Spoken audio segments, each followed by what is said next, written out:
We are back here now on the show to jump into our second segment, more on the Dallas Cowboys and this scenario that popped up that I saw from the Dallas website with two guys talking about it, the two hosts, and it got me thinking of this hypothetical situation that the Cowboys could find themselves in if worse comes to worse. So a little bit of a context here. Dallas is taking, it seems like ages to figure out these contract negotiations with Dak Prescott.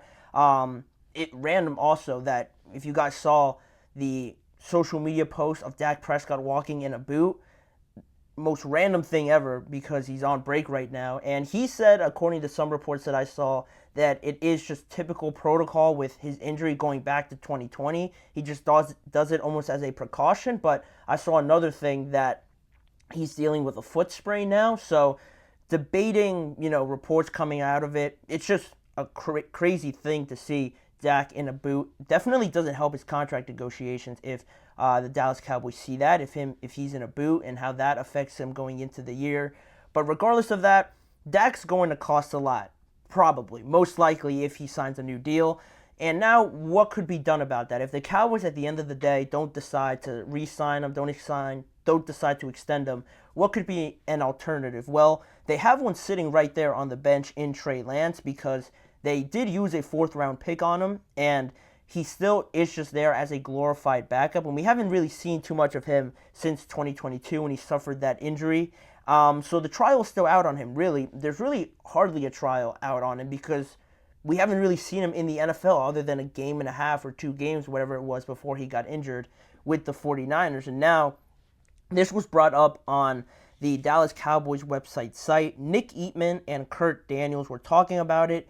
About this scenario of how Trey Lance could actually affect Dak Prescott's negotiations. And it brought up an interesting point, and one where it kind of diverged me into this thinking process of where these negotiations could go. Nick Eatman was the one that mentioned this quote. He said, "I think they're waiting on a few things regarding Dak, and one of them could be Lance and how he plays. The other is probably Dak and how this season goes for him." He also mentioned that he could see the contract negotiations carrying on into the season, maybe until the end of the season with Dak Prescott. So not the most optimistic view on this situation if you want to get it done before training camp and then move on to CeeDee Lamb's contract negotiations if Dak still remains the priority. But that last part where he said the other is probably Dak and how this season goes for him, but in the same breath he mentioned that one of them could be Trey Lance and how he plays this season. It got me into this scenario, right? You're trying to decide what's best for the Dallas Cowboys going forward. And it's a delicate situation now with Dallas because you have to see what Trey Lance is. You have to see what he's about, where he's at, how well does he know this offense, how well he has developed personally and as a quarterback just in general. So he's expected to get most of the preseason snaps. There's no way they throw Dak out there because he is a projected starter, obviously. But if you put Trey Lance out there just for the preseason, I don't think that's a good enough sample size to determine anything because most people don't really realize that they didn't pick up the 5th-year option on Trey Lance, so this is the final year of his contract. You're going to have to make a decision on him going forward. Same thing with Dak. Dak's in the final year of his contract, and you have to decide if you're going to invest $50 million, $55 million, $60 million on Dak going forward just based off of how he plays this year. So now you find yourself in a weird situation where you have only one starting quarterback spot, and you have to try and figure out which quarterback is the one you want to go with going forward. Obviously, it's going to be Dak playing. There's no way, unless a miracle happens or he really does suffer a horrible injury, that Dak is not going to be the starter. So they're going to almost get their wish, and that question is almost answered for them. This season, we're going to see how Dak plays. If they really need some more guarantees, some more facts out there that Dak is really worth this amount of money, we're going to see it this year from Dak unless, like I said, he gets hurt. But then where does that leave Trey Lance? It's a weird spot because say you decide to go with Dak. We're going to see where the season goes. If he plays out of his mind again and maybe they win a playoff game, they get further into the playoffs this year by some, unforeseen circumstance, then we're going to give him $57 million. But again, if you wait and don't extend him and just let him play out the year, the possibility still exists that they could still be priced out of Dak if after the season he decides that I'm still going to test out free agency.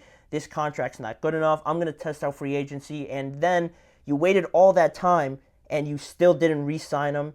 You used up his last year, and now you're left not only without a quarterback, but without really knowing what you have in Trey Lance because you decided to stick with Dak and see how the season went for him.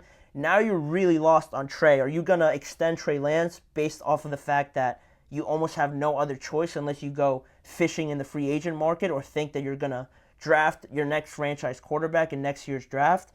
But then on the flip side, you're going to flip it now onto Trey Lance. Say, for whatever reason, Trey Lance plays more than the preseason. He plays into the regular season. Now you're trying him out, and it is a risk because it's almost as close as you can get to not really taking the season seriously, if that makes sense, because it's such a huge gamble to throw Trey Lance out there, not having played since 2022. He can play all the preseason, and still I would have my doubts about how he looks at game speed against guys that are actually trying to tackle him to the ground instead of preseason where it's about 60, 70%. So that's a risk in it of itself in having Trey Lance out there if you really want to see how this season goes for him, to have more of a steady mind going forward that if Dak Prescott moves on, we've seen enough out of Trey, we could extend him and do it that way. Very similar situations where you have to decide on what to do for both of these quarterbacks, and I don't know how you do decide.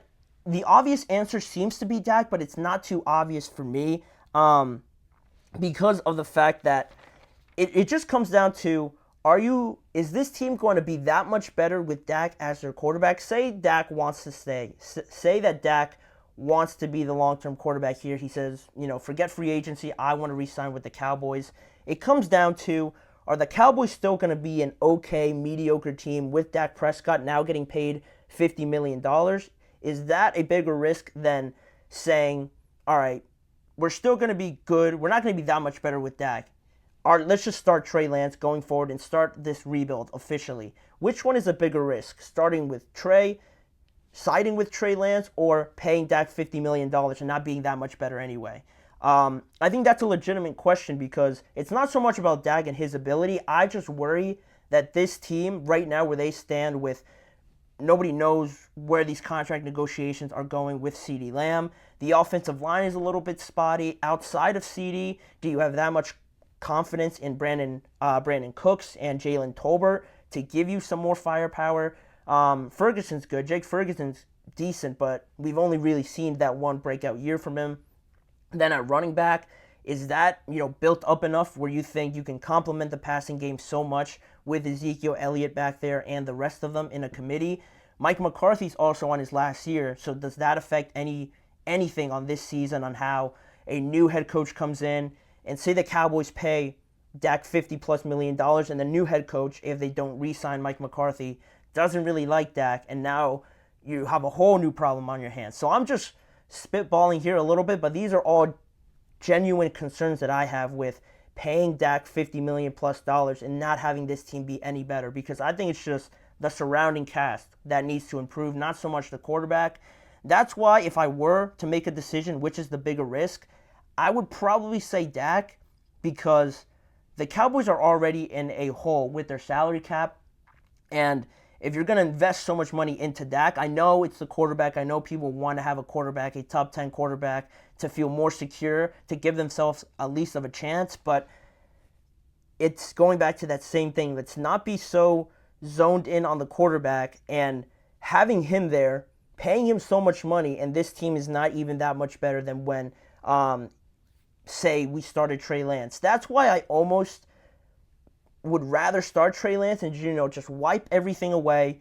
Most likely you're going to bring in a new head coach, bring him in, extend Trey Lance. Maybe it is a little bit more likely that you could bring back Trey Lance in free agency, just because I find it hard to believe another team is itching to bring Trey Lance in free agency. As soon as free agency starts, he's on a different team. I don't think the market's like that for him at all. So you could bring in a new coach. I don't think Mike McCarthy's going to stay. Bring him in, see what he thinks about Trey Lance, since you guys already feel comfortable with him, and you decide to extend him, definitely much cheaper. It improves your salary cap, at least in the moment.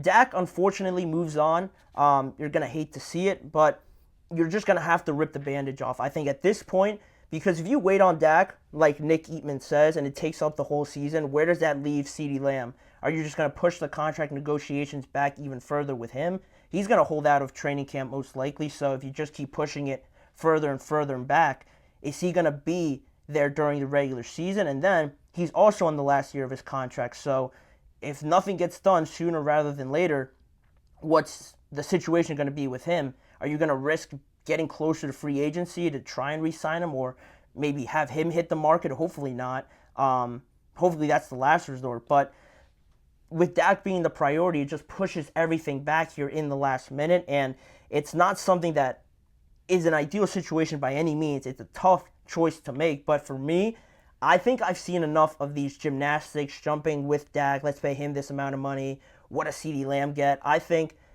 you're just going to have to move on from Dak, and it probably benefits Dak also a lot more if he hits free agency, has more teams bidding for him. He can earn himself a higher contract. It comes down to the point that I just think this has just run its course with the Cowboys and Dak. Not to say that Dak is done, but just with the pairing of the Cowboys, I think that we've seen it reach its ceiling, so I think it's just time for a fresh start, wipe everything, bring in a new head coach, and stick with Trey Lance, and just figure it out from there.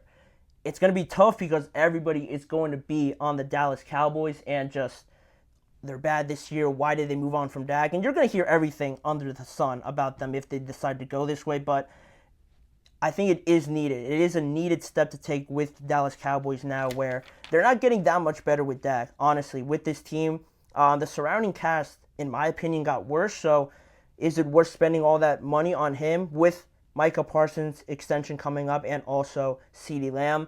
It just benefits everybody, in my opinion, where I stand on that point. So that's where I'm feeling. That's where I think the Cowboys should go. It's highly unlikely because of where it is right now. Everybody wants their quarterback there ahead of everything else. So I'll be surprised if they do it, but I really think this is the best solution for them going forward. So as always, let me know what you guys think of this. Which is the bigger risk, and what would you guys rather do?